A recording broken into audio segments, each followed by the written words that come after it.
Hello student, apa kabar semuanya? Pastinya baik bukan?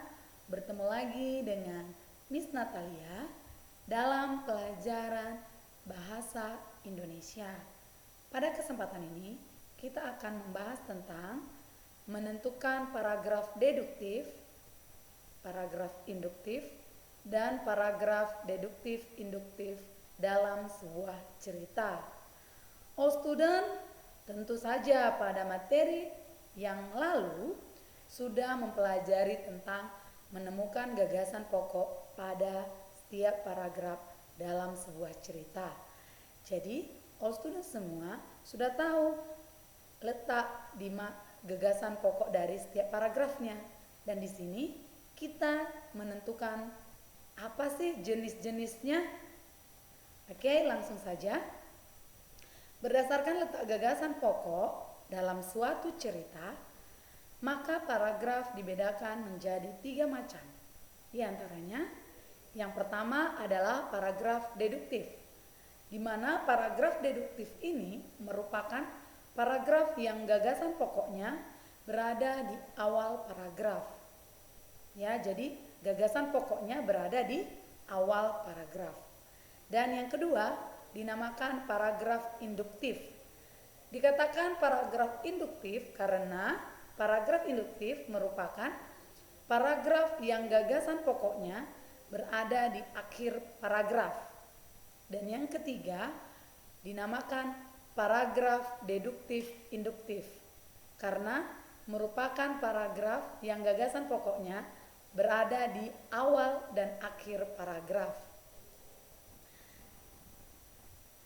Dan di sini Miss lampirkan sebuah cerita yang berjudul Bekerja Sama Dalam Keberagaman.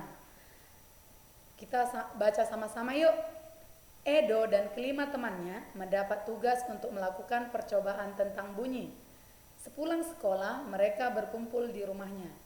Setiap orang sudah menyiapkan peralatan yang dibutuhkan. Lani dan Siti membawa beberapa kaleng yang sudah dilubangi. Udin dan Beni membawa benang kasur. Mereka berkumpul di halaman depan rumah. Keenam sekawan siap bekerja sama melakukan percobaan. Saat percobaan akan dimulai, tiba-tiba terdengar azan. Siti dan Udin meminta izin teman-temannya untuk sholat. Teman-temannya mengizinkan mereka untuk melakukan ibadah. Edo meminjamkan ruang makannya untuk digunakan Siti dan Udin sholat. Meskipun Edo beragama Katolik, ia tidak keberatan rumahnya dipakai untuk sholat. Beni yang beragama Kristen, Dayu yang beragama Hindu, dan Lani yang beragama Buddha menunggu dengan sabar saat temannya beribadah. Keenam sahabat itu selalu menghargai agama yang satu dengan yang lainnya. Tiba saatnya keenam sekawan melakukan percobaan. Setiap orang menunjukkan tanggung jawabnya dalam bekerja. Tidak ada satupun di antara mereka yang duduk diam atau memberi perintah saja. Semuanya ikut bagian dalam percobaan. Saat Dayu membutuhkan pertolongan memotong benang, Udin datang membawakan gunting.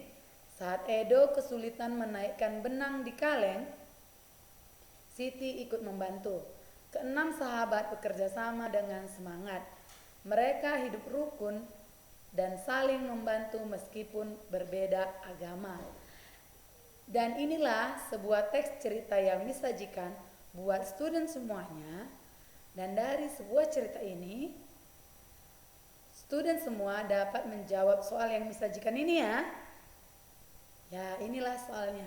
Setelah kamu membaca teks yang Miss buat tadi, tentukanlah mana paragraf deduktif, induktif, dan deduktif-induktif dalam cerita yang disajikan tadi ya. Dan jangan lupa, jika sudah selesai, segera kirim ke WA Miss Natalia. Oke, see you student. Salam sehat, Tuhan Yesus memberkati.